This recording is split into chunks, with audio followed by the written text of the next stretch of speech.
ವಿರುದ್ಧದ POCSO case ವಿಚಾರದಲ್ಲಿ ಕೈ ಹಾಕೋದಕ್ಕೆ ಮುಂದಾಗುತ್ತಾ ಸರ್ಕಾರ ಅನ್ನೋ ಪ್ರಶ್ನೆ ಸದ್ಯಕ್ಕೆ ಉದ್ಭವಿಸ್ತಾ ಇದೆ. ಕಾರಣ ಬಿಎಸ್ವೈ ಪೋಕ್ಸೋ ಕೇಸ್ ತನಿಖೆ ಬಗ್ಗೆ ಗೃಹ ಸಚಿವರು ಮಹತ್ವದ ಸುಳಿವನ್ನ ಬಿಟ್ಟುಕೊಡ್ತಾ ಇದ್ದಾರೆ.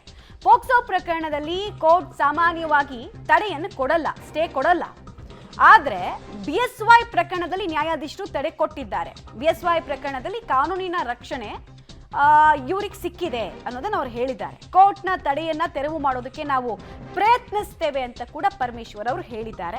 ಬಿಜೆಪಿಗರ ವಿರುದ್ಧ ಹಗರಣಗಳ ಬಗ್ಗೆ ಕೂಡ ತನಿಖೆ ವಿಚಾರವಾಗಿ ನಾವು ಮಾಡ್ತೀವಿ ಅಂತ ಗೃಹ ಸಚಿವರು ಸುಳಿವು ಕೊಟ್ಟಿದ್ದು ಸ್ಪಷ್ಟ.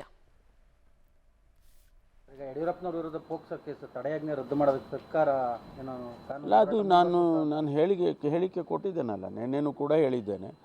ನಾವು ಅದನ್ನು ವೆಕೇಟ್ ಮಾಡಿಸೋದಕ್ಕೆ, ಸ್ಟೇ ವೆಕೇಟ್ ಮಾಡಿಸೋದಕ್ಕೆ ನಾವು ಪ್ರಯತ್ನ ಮಾಡ್ತೇವೆ. ನಮ್ಮ ಪ್ರಯತ್ನಕ್ಕೆ ಫಲ ಸಿಗುತ್ತೆ ಅಂದ್ಕೊಳ್ತೇನೆ. ಯಾಕೆಂದರೆ ಪಾಕ್ಸೋ ಕೇಸ್ನಲ್ಲಿ ಸಾಮಾನ್ಯವಾಗಿ ಸ್ಟೇ ಕೊಡೋದಿಲ್ಲ, ಆದರೆ ನ್ಯಾಯಾಧೀಶರು ಕೊಟ್ಟಿದ್ದಾರೆ. ಅದಕ್ಕೆ ಸತ್ಯಾಸತ್ಯತೆಗಳನ್ನು ನಾವು ಅವ್ರ ಮುಂದೆ ನಮ್ಮ ಅಡ್ವೊಕೇಟ್ಗಳು ಹೇಳ್ತಾರೆ. ಅವರು ಯಾರು ಅಪಿಯರ್ ಆಗ್ತಾರೆ, ಎ ಜಿ ಅವರೇ ಅಪಿಯರ್ ಆಗ್ತಾರಾ ಅಥವಾ ಬೇರೆ ನಮ್ಮ ಯಾರು ಲಾಯರ್ಗಳು ಅಪಿಯರ್ ಆಗ್ತಾರೆ, ಅವರು ಹೇಳ್ತಾರೆ. ಡೀಟೇಲ್ಸ್ ಕೊಡ್ತಾರೆ. ಮಸೂದ್ ನೇರ ಸಂಪರ್ಕದಲ್ಲಿ ಜಾಯ್ನ್ ಆಗ್ತಾರೆ. ಮಸೂದ್, ಕಳೆದ ಒಂದು ಕಾಲ್ ವರ್ಷದಿಂದ ಸರ್ಕಾರ ಹೇಳ್ತಾನೆ ಇದೆ, ನಾವು ತನಿಖಾಸ್ತ್ರವನ್ನ ಪ್ರಯೋಗ ಮಾಡ್ತೀವಿ, ವಿಪಕ್ಷದ ವಿರುದ್ಧ ಅವ್ರ ಹಗರಣಗಳನ್ನ ಆಚೆ ತೆಗಿತೀವಿ, ಬುಟ್ಟಿ ಇದೆ, ಬುಟ್ಟಿಯಲ್ಲಿ ಹಾವು ಎದ್ದೇಳುತ್ತೆ ಅಂತ ಹೇಳ್ತಾನೆ ಬಂದಿದ್ದಾರೆ. ಬಟ್ ಅದು ಇಲ್ಲಿ ತನಕ ಆಗಿಲ್ಲ. ಈಗ ನಾವು ಏನು ಎಕ್ಸ್ಪೆಕ್ಟ್ ಮಾಡ್ಬೋದು? ಈ ವಾರದಲ್ಲಿ ಏನೇನು ಎಕ್ಸ್ಪೆಕ್ಟ್ ಮಾಡ್ಬೋದು ನಾವು? ಬಿಎಸ್ವೈ ಕೇಸ್ ವಿಚಾರ ಇರ್ಬೋದು ಅಥವಾ ಬೇರೆ ಬೇರೆ ಸೋ ಕಾಲ್ಡ್ ಸ್ಕ್ಯಾಮ್ಗಳ ವಿಚಾರದಲ್ಲಿ ಇರ್ಬೋದು.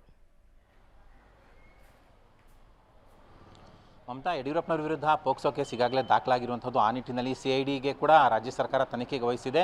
ತನಿಖೆ ಕೂಡ ನಡೀತಾ ಇತ್ತು. ಕಳೆದ ಜೂನ್ 14ನೇ ತಾರೀಕು 12ನೇ ತಾರೀಕು CID ಅಧಿಕಾರಿಗಳು ಅರೆಸ್ಟ್ ವಾರೆಂಟ್ ಹೊರಡಿಸ್ತಾರೆ. 14ನೇ ತಾರೀಕು ಈಗಾಗಲೇ ನ್ಯಾಯಾಲಯಕ್ಕೆ ಹೋಗಿರ್ತಾರೆ. ನ್ಯಾಯಾಲಯ ಯಡಿಯೂರಪ್ಪನವರ ಬಂಧನಕ್ಕೆ ತಡೆ ಕೊಟ್ಟಿರುತ್ತೆ. ಈಗ ರಾಜ್ಯ ಸರ್ಕಾರ BJP ಮೇಲೆ ಎಷ್ಟರ ಮಟ್ಟಿಗೆ ಕೆರಳಿದೆ ಅಂದರೆ, ಒಂದು ಕಡೆ ಪಾದಯಾತ್ರೆ ಮಾಡಿದ್ರು, ಸಿದ್ದರಾಮಯ್ಯವರು ರಾಜೀನಾಮೆಗೆ ಆಗ್ರಹ ಮಾಡ್ತಾ ಇದ್ದಾರೆ, ಇನ್ನೊಂದು ಕಡೆ ರಾಜ್ಯಪಾಲರು ಪ್ರಾಸಿಕ್ಯೂಷನ್ಗೆ ಸಿದ್ಧತೆ ಮಾಡ್ಕೊಳ್ತಿದ್ದಾರೆ. ಈ ಎಲ್ಲ ಹಿನ್ನೆಲೆಯಲ್ಲಿ ಈಗ BJP ಹಣಿಯೋದಕ್ಕೆ ರಾಜ್ಯ ಸರ್ಕಾರ ಬಹುತೇಕ ತೀರ್ಮಾನ ಮಾಡ್ದಂಗಿದೆ. ಮುಖ್ಯಮಂತ್ರಿಗಳೇ BJP ಹಣಿಯೋದಕ್ಕೆ ಮುಂದಾಗಿರುವಂಥದ್ದು. ಈಗ BJP ಅವರ ಯಾವೆಲ್ಲ ಹಗರಣಗಳಿದಾವೋ ಆ ಹಗರಣಗಳಲ್ಲಿ ಕಾನೂನು ಪ್ರಕ್ರಿಯೆ ಮುಂದಾಗ್ತಾ ಇದೆ. ಅದರಲ್ಲೂ ಮುಖ್ಯವಾಗಿ ಯಡಿಯೂರಪ್ಪನವರ ವಿರುದ್ಧ ಪೋಕ್ಸೋ ಕೇಸ್ ದಾಖಲಾಗಿರುವಂಥದ್ದು. ಆ ಪೋಕ್ಸೋ ಕೇಸ್ನಲ್ಲಿ ಈಗಾಗಲೇ ಹೈಕೋರ್ಟ್ ಏನು ಯಡಿಯೂರಪ್ಪನವರ ಬಂಧನಕ್ಕೆ ತಡೆ ಕೊಟ್ಟಿದೆ. ಬಂಧನಕ್ಕೆ ಏನು ತಡೆ ಕೊಟ್ಟಿದೆ, ಆ ತಡೆಯಾಜ್ಞೆಯನ್ನು ತೆರವು ಮಾಡೋ ನಿಟ್ಟಿನಲ್ಲಿ ರಾಜ್ಯ ಸರ್ಕಾರ ಕಾನೂನು ಪ್ರಕ್ರಿಯೆಯನ್ನು ಚುರುಕು ಮಾಡಿದೆ. ಈ ಸಂಬಂಧಪಟ್ಟಂತೆ ಮೊನ್ನೆನೇ ಮುಖ್ಯಮಂತ್ರಿಗಳು ಮತ್ತು ಗೃಹ ಸಚಿವರು ಅಡ್ವೊಕೇಟ್ ಜನರಲ್ ಅವರಿಗೆ ಕೋರ್ಟ್ನಲ್ಲಿ ಏನು ತಡೆಯಾಜ್ಞೆ ಇದೆ ಬಂಧನಕ್ಕೆ, ಅದನ್ನು ತೆರವು ಮಾಡೋ ನಿಟ್ಟಿನಲ್ಲಿ ಕಾನೂನು ಪ್ರಕ್ರಿಯೆ ಚುರುಕು ಮಾಡಿ ಅನ್ನುವಂತಹ ಸೂಚನೆ ಕೊಟ್ಟಿದ್ದಾರೆ.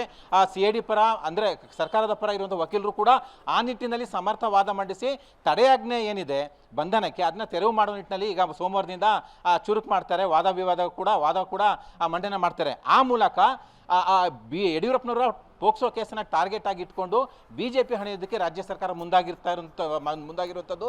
ರಾಜಕೀಯ ಗುರಾಣಿಯಾಗಿ ಇದೀಗ ರಾಜ್ಯ ಸರ್ಕಾರ ಇದನ್ನು ಮಾಡಿಕೊಂಡಿದೆ.